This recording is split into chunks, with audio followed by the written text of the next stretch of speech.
রাহুল, দুটো চা দে। ঠিক আছে ওস্তাদ, দিচ্ছি।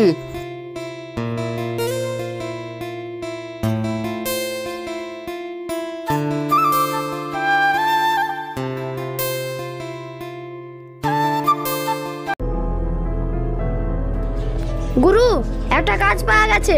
ও কাজটা যদি তুমি করতে পারো তাহলে 2 লাখ টাকা পাবে। তুমি যদি কাজটা করতে চাও তাহলে আমি বসের সাথে কথা বলবো। কাজটা তো আমিই করবই, তোকে কিছু করতে হবে না। যা করার আমিই করব। এখান থেকে গিয়ে আগে ওর সঙ্গে দেখা করব। চল।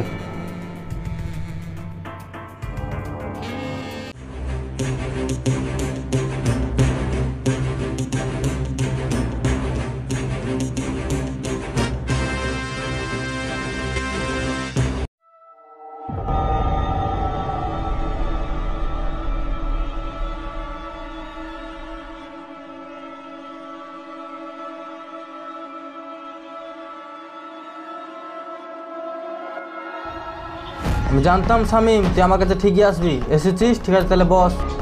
আমি বসতে আসেনি, কাজের কথা বলেন। ঠিক আছে সাগর, তাহলে কাজটা বুঝিয়ে দে। ঠিক আছে শোন, তাহলে জঙ্গলে একটা ছেলে রয়ে থাকবে, ওর কাছে একটা ব্যাগ থাকবে। ওই ব্যাগটা এনে দিতে পারলে তোর কাজ শেষ। এই কাজটা করতে পারলেই তুই 2 লাখ টাকা পেয়ে যাবি। ঠিক আছে, কাজ হয়ে যাবে। কখন যেতে হবে সেটা বলেন।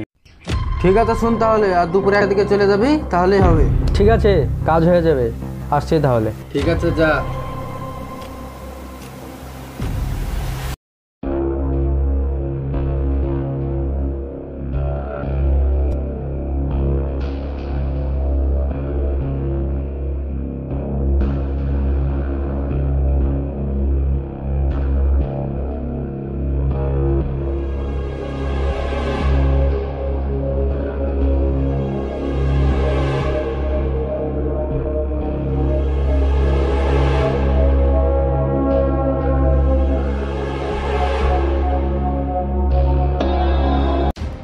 এলে সাগর, শামিমের অ্যাকাউন্টে টাকাটা মেরে দে। শামিম তো এখনো এলোই না, এখনই টাকা মেরে দিচ্ছেন?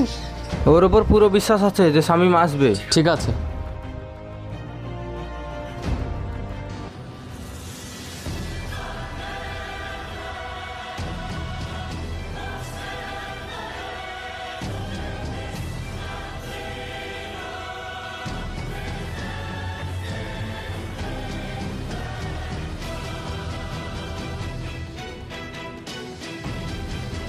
এই না হলে তুই আমার লোক, আয় তাহলে।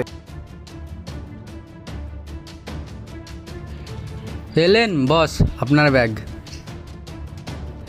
কাজ শেষ, এবারে আমার টাকাটা দেন। সাগর কি বলে রে, তোর টাকার কথা তোকে চিন্তা করতে হবে না, একবার তোর অ্যাকাউন্টটা চেক করে দেখ।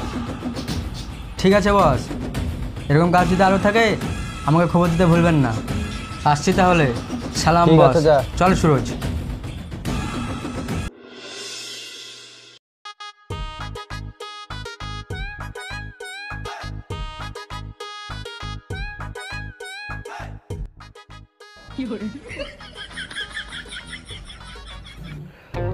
রাহুল, আমাকে একটা চা দে।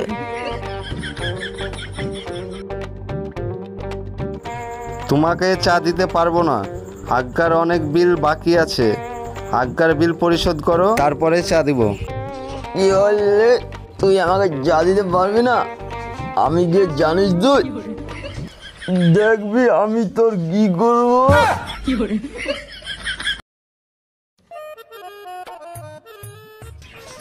আরে কাকা, আপনি এভাবে পড়েছেন কেন? উঠেন। এত কি মদ খাই? আরে কাকা, কি করছেন কি আপনি? আপনি একটু শান্ত হন তো। শান্ত হন, শান্ত হন। কখন একটু বসেন তো। আপনি একটু শান্ত হন তো। কি হচ্ছে বলেন আমাকে, এত মাথা গরম করছেন কেন? না আমাকে চা দিবে বলছে, আমি ওকে শেষ করে দেবো। এই জায়গাটায় বসেন তো। রাহুল, কাকাকে একটা চা দিয়ে দিস তো। ঠিক আছে, দিচ্ছি।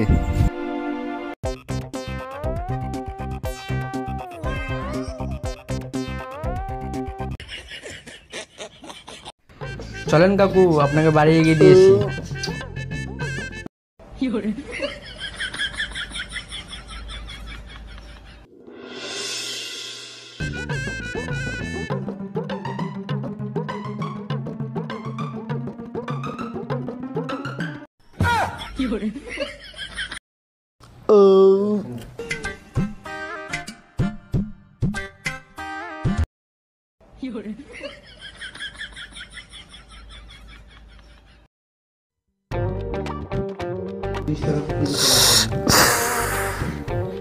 কাকা, আপনি আবার সব কি শুরু করেছেন? তুমি এসেছো, জানো তোমাকে কেউ ভালোভাবে না, সবাই অবিশ্বাস করে তোমাকে।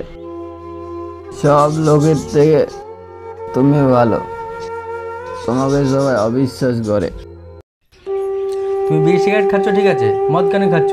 তুমি কি একবার ভেবে দেখেছো তোমার যদি কিছু হয়ে যায় তোমার মেয়েটার কি হবে? কি আর হবে মরে গেলে? তুমি না হয় দেখবে আমার মেয়েটাকে, কি দেখবে না? দেখো কাকা, আমি মরে গেলে আমার কাদার জন্য কেউ নেই, আর তুমি মরে গেলে তোমার কাদার জন্য তোমার মেয়ে আছে, সেটাকে তুমি ভেবেছো? আমি সবই জানি বাবা, কিন্তু সময়ের মাঝে দিয়ে মারা গেছে না, টেনশনে আমি কি করবো না করবো কিছু ভেবে পাই না। ওসব কথা ছাড়ো, চলো তোমাকে বাড়ি থুয়ে এসি।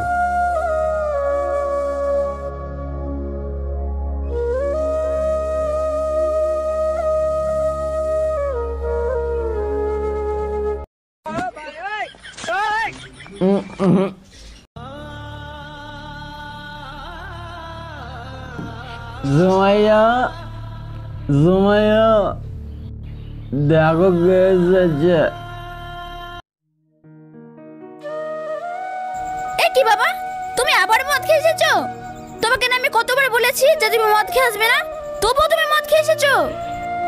আরে মা, ওই একটু গেয়েছি, তুই টেনশন করিস না, আমি মদ খাওয়া কমিয়ে দেবো। আর সঙ্গে এমন একজনকে এনেছে যে নতুন তুলসী পাতা। আপনিও তো মদ ছেড়ে থাকতে পারেন না, আপনিও মদ খেয়ে নষ্ট হচ্ছেন, আবার আমার বাপটাকে মদ খেয়ে নষ্ট করছেন। কাকে কি বলছিস মা? ও কেন আমাকে মদ খাওয়াতে যাবে? আমি নিজেই খেয়েছি। হ্যাঁ, দেখতেই তো পাচ্ছি কিভাবে সংসারটা চলছে।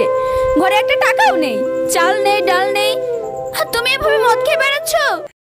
আর সংসারটা কিভাবে চালাবো তুমি কি একবার ভেবে দেখেছো? আর তোমার যদি কিছু হয়ে যায় তাহলে আমার কি হবে?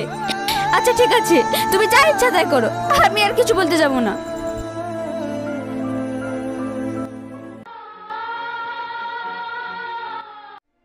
কাকা, আমি এবার চলে যাচ্ছি, আর আমার কাছে কিছু টাকা আছে, এই টাকাটা নিয়ে আপনি চাল ডাল কিনে নিন, আর পারলে মদ খাওয়াটা ছেড়ে দিন।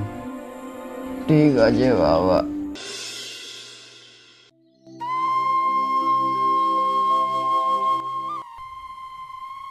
ওই কই চাঁদাটা দে। হ্যাঁ ভাই দিচ্ছি। আপনারা জায়গা থেকে চাঁদা দেন কেন? গুন্ডাদেরকে না দিয়ে গরিব মানুষ, অসহায় মানুষদেরকেও তো দিতে পারেন। তুমি ঠিকই বলেছো সুন্দরী, তুমি যদি আমায় বিয়ে করো তাহলে আমি চাঁদা তোলাটা ছেড়ে দেবো আর আমার গুন্ডামিটা আবার চালু করবো। এই চল।